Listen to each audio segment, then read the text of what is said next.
So this is the Jot Touch. It's a pressure-sensitive stylus for the iPad. It uses this disc, a clear disc here for capacitive touch. And you can see it swivels around on a point, and it uses Bluetooth for pressure sensitivity. It's got 2 buttons on it. Pairing is super easy with the iPad, no issues there. The catch is that the app will have to support this pen, the stylus, in order for the pressure sensitivity to work. But it will work as even if this is not on, it will work as just a stylus, normal stylus for the iPad. Let's see, the battery lasts 10 hours. You charge it by simply, this is actually a really nice touch. You can actually use this cap. I have been trying this out for about a little bit over a week, and I keep this in my pocket, and you don't have to worry about losing this disc. It does pop off. You don't have to worry about destroying that tip there when you have this on. But also you can put it on the back, as you just saw me take off. But when you take it off of there, you can charge it, and it's a magnet. You just USB charger. The battery lasts 10 hours, which is more than enough time. So I haven't had any issues running out of juice or anything with it. Again, the pressure sensitivity is the big thing here, the pressure sensitivity and the accuracy with it, right? So these 2 things are really important, so I'll be showing you that next. But first, let me show you kind of some examples I've done with this for about a week. So here's an example of a drawing here, and you can see the next one just shows the pencil line. So I can see here, kind of variation you can get. This is just one brush that I did with this without changing anything, just sketching. Same thing here. And this is kind of a quick color version of that. Here's my cat, and you can see that it feels pretty good, and you can get some really cool looking traditional media looking thing with it. So this is all done with Procreate. It works really well with it. This is done with ArtRage, and ArtRage is much more painterly, and it's got some really nice stuff in it, but it's a little bit slower. That's another same thing. And here's another one that's done in ArtRage. ArtRage has this like really cool watercolor, and I'll demo that next. But overall, it feels really good. I mean, this product, costs $100. But if you're a digital artist, or if you already got an iPad and you've been finger painting or painting with a stylus, this is really cool. Adds another dimension. It's much faster than painting with a stylus, where you have to keep changing the opacity and the size and everything. It's just like that. This works well. So as of right now, I would recommend this. But let me just show you what this thing does. So this is Procreate with Jot Touch, and the first thing I'll show is pressure sensitivity. You can see here that the harder I push, the more the opacity changes. Procreate right now, this version doesn't support line width, so the line width stays the same. I've contacted the app developer, and they said that they've already are supporting that. In the next version is already going to be out, so I'm just waiting for that. But even as is, like, this is a really light program. It's very fast. So for I prefer this over the other apps right now for Jot Touch, just because of how fast it is. Some of the other apps are there's a little bit more lag. You can see here the sensitivity level is, it's not a Cintiq, I believe it's 256 levels, which is much more like tablet PC range, right? And it works pretty well. Obviously if we could have more, it would be better, but this is definitely very workable. And I'm just going to quickly show you just kind of sketching on it, what it feels like. So the line quality is pretty cool. It actually took me a long time to get this line quality.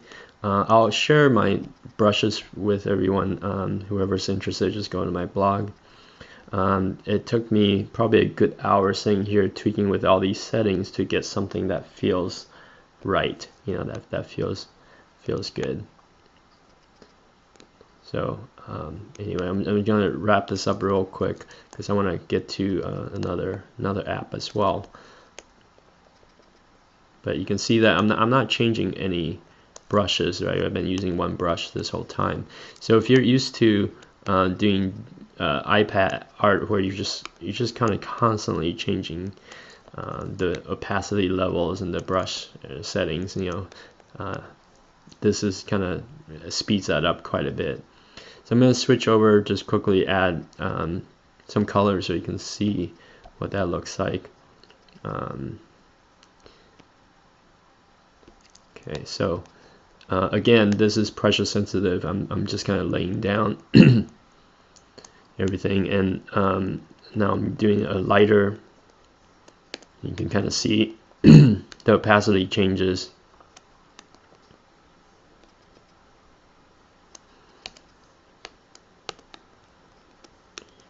So it's good for just kind of blending things in, makes things a bit quicker. And now I'm gonna add some darks real quickly here, and maybe give it a slight. Sometimes, you know, when you're tapping on these things, it's a little bit easier to just kind of switch over to your finger. I find that sometimes that actually works better, because otherwise you have to tap straight down. So that's another thing that I'll talk about now is it does take a while to get used to this, and the main reason being there's two things. One is that because it is an iOS device, it registers fingers, you know. So as you can see, I can zoom in and out, you know, with this. Which also means that you can't put your palm down without it just acting like crazy because it's thinking you got 2 points of contact, right?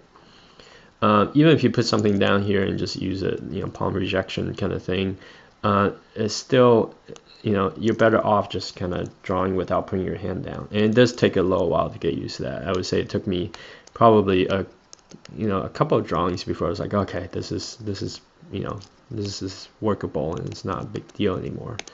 The other issue is that, let me switch back to pencil. The other issue is the angle. So if you're drawing a circle, it's great. If you're drawing a circle but you're like got too slanted, nothing happens because you're at too much of an angle to a point where it lifts off the you know the little, oops, the little, I just lost a cap there. Anyway, the disc here kind of lifts off the edge, right? So after a certain point, it doesn't have that diameter anymore and stop registering it as a finger touch, right? So if you're doing this, and oops, change it to black, you know, and you're not getting consistent results of, you know, and that's because you keep losing it on and off, so you're better off to just be more straight down. So because you're kind of straight down, it kind of forces you to lift your finger, your palm up anyway. So if you can remember to not rest your hand and not be too much angle, you're pretty good, you know, like it works well. So it is a little bit frustrating and annoying at first, but trust me, it doesn't take a whole lot of time before you realize that it's not too big of a deal. So just wanted to kind of point that out because it is something that you will notice. So anyway, as a sketching thing, this is great, and now I'll switch over to Art Rage now.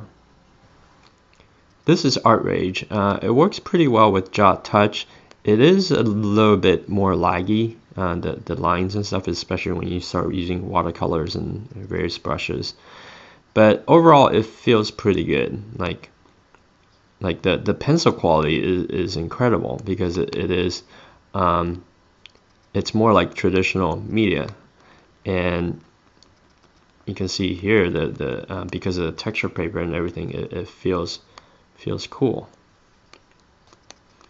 I don't know what I'm drawing here, but anyway, it does have a little bit of lag, and that's the only thing that overall I probably prefer Procreate at the moment, just because it's faster. But for just trying to copy traditional media, this is much better than Procreate, and so it feels really neat.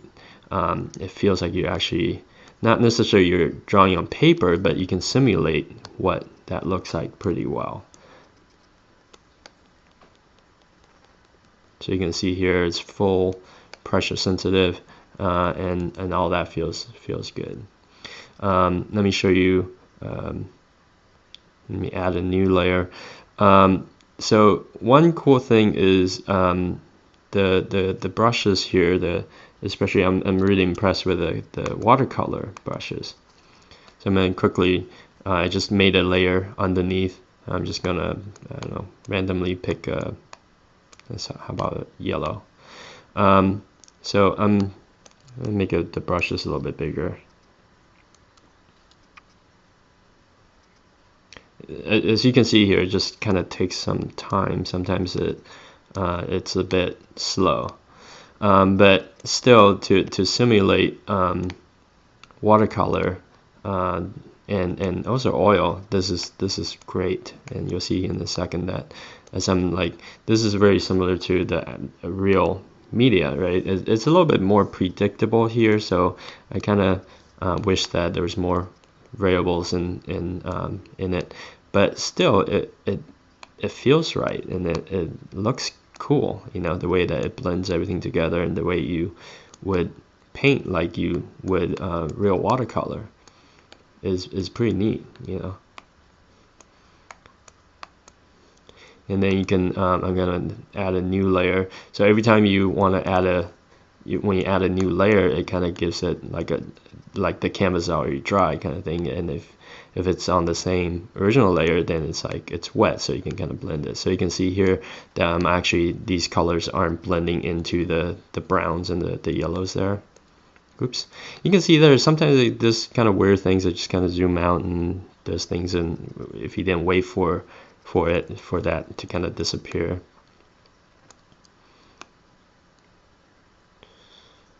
And you can see how slow it kind of got there, you know, the brush strokes and stuff. But still, overall, I'm still really impressed with this combination of Jot Touch and Art-Rage, just because I mean this looks like real. Oops, you see there again. So it's a little frustrating, and like if you didn't wait for that dialog box to go away, and sometimes you want to work fast and you're just not thinking about it, you know. And then you can always come back in and add, let's say, some highlights with white, you know, that kind of thing. Just a white pencil. So it's pretty neat. So overall, I still would recommend this combination, even given the slowness and everything. It still is pretty darn cool. So that's it. This simple little example for Art-Rage. So aside from the sensitivity, it's also got this really nice, you know, point on it. So it's this swivel thing. They give you an extra one in the package, which is actually really nice. This is the minimum size that you need. The iOS thinks that it's a fingertip, like touching it, right? So it's got a swivel, and this is capacitive, versus a traditional stylus, which, you know, is a similar idea, but you need something this big that to register as a finger. And I've also just made one of these. If you see one of my old videos, I show you how to make one of these things. But anyway, now you can buy them, so just buy them. Don't even bother, because this actually works better. So this, I've turned off the pressure right now just to show you the accuracy. So first I'm gonna draw something like that, a quick line. So then I'm gonna try to trace over it first with this stylus. So I'm gonna, because it's so big and fat, I can't really see what I'm doing, but I'm gonna try to stay within the lines as much as I can. There you go. So something like that. And now I'm gonna turn that off, and now I'm gonna use Jot Touch without the sensitivity. I'm just using the demonstrate the point. So now I can see my lines, my thin line, and I'm just tracing over, hoping I'm doing about the same speed as before so you can see what it looks like. So as you can see there, this is with a regular stylus, and this is with that Jot Touch. It's much more accurate, you know. And I'm just gonna turn it back on. It's that easy. It just kind of connects, so you can see. So let me zoom out. So you can see that you can see through it, right? I'm gonna try to, hopefully this will focus this close in. Come on, focus. Come on. There it goes. So as you're drawing, you can kind of see, like you can see through it, right? So if I'm just coloring this part, I can see exactly what that is. Whereas if I'm using a traditional stylus, I just turned off the Bluetooth again. I'm going to try to color this part, and I can't really see what I'm doing. It just, you know, so that's the difference. So at $100, Jot Touch is it's expensive, you know, but you have to realize that it's Bluetooth, and that's to bypass Apple not supporting a stylus and pressure sensitivity. So it's communicating through Bluetooth to the device. That's expensive because it's got a battery and, you know, electronics involved. The build quality is excellent. It's got a charger with magnets, and everything just adds up, you know, as being an expensive thing to produce. So you can't really fault the company for making and needing to charge something that's far more than a regular piece of metal with a little rubber tip on it, you know.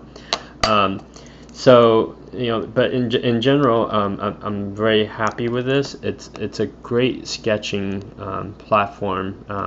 It adds a lot to the sketching experience on the iPad. You know, especially like quick stuff like I'm doing right now, just like laying down something really quick is super nice, you know. So in general, I would recommend this to digital artists, or if you're just interested in getting into digital art. If you've been painting on, you know, drawing the stuff with your fingers on iOS, this is a huge upgrade. It's going to be easier, even with all the quirks and weirdnesses. Sometimes it's still a really nice thing to have, just because the iPad is such a unique device that works well, that it's not only a good, you know, sketching program device, but also it's just a good everyday device that being able to sketch fully on it is just a huge thing for me. So for any Apple fanboys out there, this is pretty cool. So anyway, I think I'll just stop here. Just want to show you guys quickly what this looks like, sketching with it. Please check out my other reviews and things, and check out the blog. Check out my website, crabfu.com. I do a lot of different things, from steam powered robots to I designed the Skylanders characters, so you'll see some updates on my blog on that, and hopefully I can show some more stuff in the near future for that as well. But you know, I'm just an artist, so I like to kind of share tools and stuff whenever I feel like it's useful for others. So I'll be doing more of this kind of stuff in the near future. Until then, see you next time. Thanks for watching.